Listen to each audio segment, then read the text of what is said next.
everyone, welcome back to my YouTube channel. My name is Shalini Raj and currently I am MBBS second year student at Mahatma Gandhi Institute of Medical Sciences Sevagram.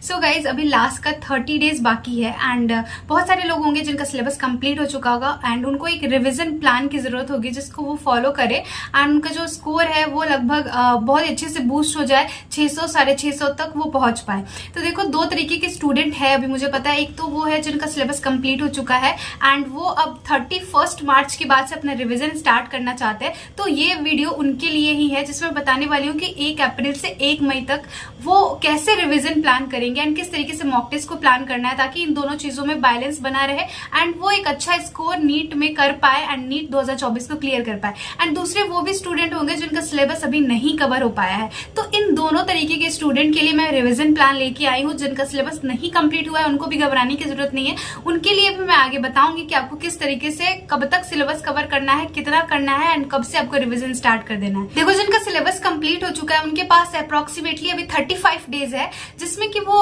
अच्छे से revise भी कर सकते हैं पूरे syllabus को and mock test भी अपना प्लान कर सकते हैं. तो देखो रिवीजन कैसे करना है आपको. सबसे पहले आपको क्या करना है, बायोलॉजी, फिजिक्स, केमिस्ट्री के वो सारे चैप्टर्स को फाइंड आउट करना है जिसमें आप बहुत ही अच्छे कमांड बना चुके हो एंड आपका वो चैप्टर बहुत ही अच्छा हो चुका है. मान लो वो स्ट्रॉन्ग चैप्टर है आपका, तो आपको ना सेग्रीगेट करना है बायोलॉजी के अंदर भी, फिजिक्स में भी एंड केमिस्ट्री में भी कि आपके कौन से वीक चैप्टर्स है एंड कौन से स्ट्रॉन्ग चैप्टर है. अगर आप ये पहले फाइंड आउट कर लेते हो तो आपको रिवीजन करने में काफी ज्यादा आसानी होने वाली है. तो ये आप एक चार्ट बना लो, एक पेज लो एंड उस पर लिख लो बायोलॉजी में आपको कौन से चैप्टर वीक लगते हैं, कौन से स्ट्रॉन्ग लगते हैं. इसी तरीके से आपको फिजिक्स केमिस्ट्री में भी करना है. तो वीक एंड स्ट्रॉन्ग चैप्टर्स आप अगर फाइंड आउट कर लोगे तो उसके अकॉर्डिंग आप अपना रिवीजन प्लान करोगे तो आप ज्यादा इजिली रहेगा एंड आप बहुत ही अच्छे से अपना पूरा सिलेबस रिवाइज कर पाओगे. क्योंकि क्या होता है कई बार कि हमें जो आता है ना, मतलब जो हमारे स्ट्रॉन्ग एरिया होता है उसी को हम बार बार रिवाइज करते हैं एंड उसी में हमारा ज्यादा टाइम निकल जाता है. तो वैसे नहीं करना है, मतलब जो हमारा वीक एरिया है उसको हमको ज्यादा टाइम देना है.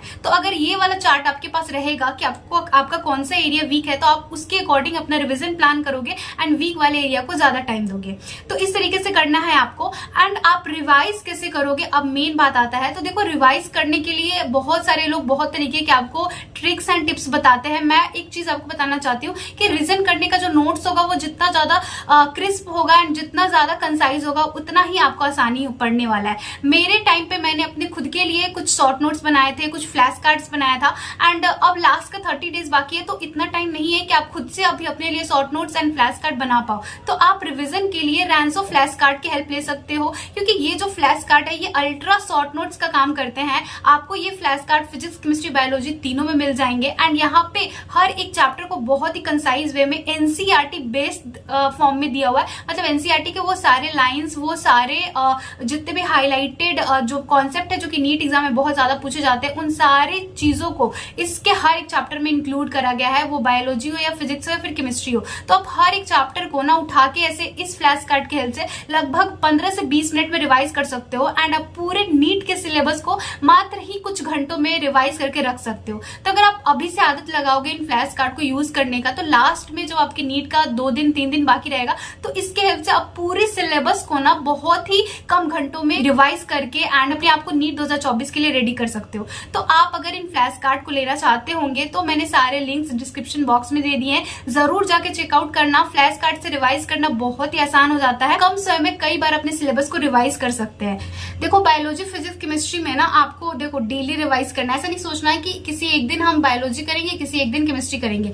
आपको तीनों को डेली रिवाइज करना है. करना क्या है कि आपको ना आपने जो सबसे पहले सेग्रीगेट किया है कि कौन सा आपका वीक है, कौन सा आपका स्ट्रॉन्ग एरिया है, तो उसके अकॉर्डिंग रिवाइज करना है. मान लो कि बायोलॉजी में आज वीक वाला आप पढ़ रहे हो तो फिजिक्स में आप कोई स्ट्रॉन्ग वाला अपना चैप्टर ले लो, उसी तरह केमिस्ट्री में आप कोई वीक वाला चैप्टर ले लो. तो इस तरीके से चलोगे तो काफी आसानी पड़ेगी रिवाइज करने में. रिवीजन करना किसका है तो आप नोट्स को रिवाइज कर सकते हो, फॉर्मूला सीट रिवाइज कर सकते हो या फिर आप फ्लैश कार्ड आप ले चुके हो तो आप उन फ्लैश कार्ड से उन पर्टिकुलर चैप्टर को रिवाइज कर सकते हो. अब देखो प्रीवियस ईयर के क्वेश्चंस लगाना एंड कॉपी के क्वेश्चंस लगाना बहुत ज्यादा इंपॉर्टेंट है. आप मान लो पूरा दिन अपना प्लान कर रहे हो रिवीजन के लिए तो आप ना फर्स्ट हाफ में पूरा आपका जो भी नोट्स है उसको रिवाइज करो, शॉर्ट नोट्स है उसको रिवाइज करो, एंड जो सेकंड हाफ होगा आपका डे का उसमें आप क्वेश्चन लगाओ। मान लो प्रीवियस ईयर क्वेश्चन लगाना है, कॉपी के क्वेश्चंस लगाना है, वो आपको सेकंड हाफ में करना है। तो इसके लिए आपको क्या करना है कि आप जब भी क्वेश्चन प्रैक्टिस करो ना तो आप स्टार मार्क जरूर करो कि कौन से क्वेश्चंस आपसे नहीं हो पा रहा है। जो भी क्वेश्चन गलत हो रहा है उस पर आपको स्टार मार्क कर लेना है ताकि आप उसको री अटेम्प्ट कर पाओ, चाहे वो कॉपी क्वेश्चन हो या फिर प्रीवियस ईयर हो। ठीक है, तो इस तरीके से आप बार बार उनको रिवाइज कर पाओगे जो क्वेश्चन गलत हो जा रहा है। इसके बाद हम बात करते हैं कि मॉक टेस्ट कैसे देना है आपका जिनका भी सिलेबस कंप्लीट हो चुका है। तो देखो 1 अप्रैल से 15 अप्रैल तक आप क्या करोगे कि 3 दिन के गैप पे आप मॉक टेस्ट लगाना, क्योंकि आपको रिवाइज भी बहुत अच्छे से करना पड़ेगा अभी, ताकि आप मतलब मॉक टेस्ट देने के लिए अपने आप को अच्छे से प्रिपेयर कर पाओ। तो आपको अभी ना डेली नहीं देने की जरूरत है, आप 3 दिन के गैप पे एक मॉक टेस्ट जरूर लगाना, एंड आफ्टर 15 अप्रैल आपको डेली 1 मॉक देना है।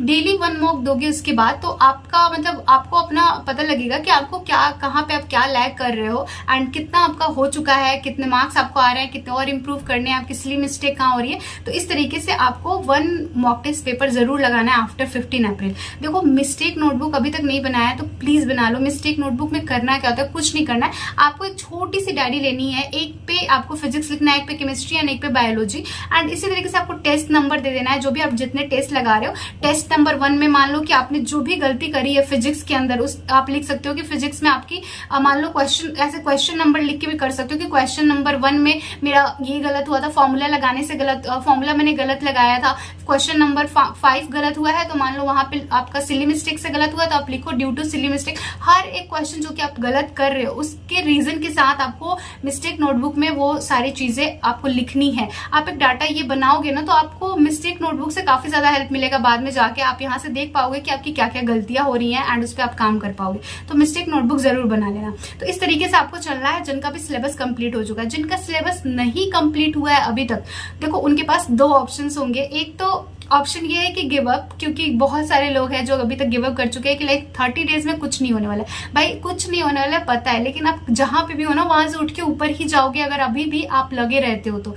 एक तो है जो गिव अप कर चुके हैं एंड उनके लिए नेक्स्ट ड्रॉप लग चुका है। दूसरा ऑप्शन ये है कि आपको ना लास्ट तक कंप्लीट करना है, कि आप कहीं ना कहीं आगे ही बढ़ोगे, ऊपर ही जाओगे, नीचे नहीं आओगे। तो देखो आपको क्या करना है, जितना आप अभी पढ़ रहे हो, जहां से भी पढ़ रहे हो पढ़ते रहो। आपको सिलेबस 15 अप्रैल तक खत्म कर लेना है। मतलब खत्म नहीं हो पाएगा, नो कि बहुत कुछ आपका बाकी रह जाएगा जिनका बहुत ज्यादा सिलेबस बाकी है, लेकिन जिनका थोड़ा कम सिलेबस बाकी है वो कोशिश करे कि 15 अप्रैल तक अपना पूरा सिलेबस कंप्लीट कर ले, या फिर जिनका नहीं कंप्लीट हो रहा है, जितना ही कंप्लीट हो रहा है ना उतना ही पढ़ के छोड़ दो। इसके बाद आपको न्यू चैप्टर्स नहीं पढ़ने हैं। 15 अप्रैल के बाद कोई न्यू चैप्टर नहीं पढ़ना है, एंड आप 15 अप्रैल तक सिर्फ और सिर्फ अभी सिलेबस कंप्लीशन पे ध्यान दो एंड कोई मॉक टेस्ट लगाने की जरूरत नहीं है। आफ्टर 15 आप जितना भी आपने चैप्टर्स पढ़ लिए उसके अकॉर्डिंग आपको सेग्रीगेट कर लेना है कि आपके कौन से स्ट्रॉन्ग एरिया है एंड कौन से वीक एरिया है। जैसे मैंने उन लोगों के लिए स्टार्टिंग में बताया जिनका सिलेबस कंप्लीट हो गया है ना, वो जैसा करेंगे सेम वैसा ही आपको भी चलना है 15 अप्रैल के बाद। आप भी अगर जान लोगे कि आपके स्ट्रॉन्ग एंड वीक एरिया कौन कौन से हैं, कौन कौन से चैप्टर आपके स्ट्रॉन्ग है, कौन कौन से वीक है, तो आप उसके अकॉर्डिंग अपना रिवीजन प्लान कर सकते हो। उसके बाद आपको मॉक टेस्ट क्या करना है कि आपको मॉक टेस्ट अल्टरनेट डे पे देना है। आप जब 15 अप्रैल के बाद मॉक टेस्ट देना स्टार्ट करोगे तो एक दिन छोड़ के नेक्स्ट डे आप मॉक टेस्ट दो। डेली देने की जरूरत नहीं है क्योंकि आपको रिवीजन भी करना है। आप अभी रिवीजन पे आए हो 15 अप्रैल के बाद एंड मॉक टेस्ट भी आप अभी से देना स्टार्ट कर रहे हो, तो आप एक दिन पूरे रिवीजन पे दे दो। पूरे दिन आप पूरा जो भी रिवाइज करना चाहते हो, जो भी आपने रखा है अपने टू डू लिस्ट में, वो रिवाइज कर लो एंड नेक्स्ट डे आप एक मॉक टेस्ट लगा लो। इसी तरीके से अगले दिन आप रिवाइज करोगे एंड फिर उसके अगले दिन मॉक टेस्ट लगा लो। तो इस तरीके से चलना है। जिनका भी सिलेबस कंप्लीट नहीं हुआ है उनको मैं बोल रही हूँ। बाकी अगर आप नहीं इस तरीके से चलना चाहते हो, जो गिव अप कर चुके हैं उनके लिए तो कोई बात ही नहीं है, वो अभी ही कंपटीशन से बाहर निकल गए हैं एंड बाकी लोगों के लिए कंपटीशन आसान कर रहे हैं। तो इस तरीके से आप चल सकते हो। एंड अगर आप इस तरीके से अभी 1 अप्रैल से लेके 1 मई तक चलते हो ना, आप बहुत अच्छा स्कोर कर सकते हो। जिनका सिलेबस कंप्लीट हो चुका है वो तो इस मंथ को अगर बहुत अच्छे से यूटिलाइज कर लेते हैं जैसे मैंने बताया, and revision and mock test ये दोनों चीज को डेली अगर प्रैक्टिस करते हो तो आप बहुत ही अच्छा इंप्रूव करोगे एंड जो भी आपका ड्रीम मेडिकल कॉलेज है, जो भी मार्क्स आप स्कोर करना चाहते हो, आप जरूर वहां तक पहुंच पाओगे। So wish you all the best. अच्छे से रिविजन एंड मॉक टेस्ट देते रहो। एंड इसके अलावा और कुछ भी पूछना चाहते हो तो नीचे कमेंट सेक्शन में जरूर पूछ लेना एंड मिलते हैं नेक्स्ट वीडियो में। Thank you so much.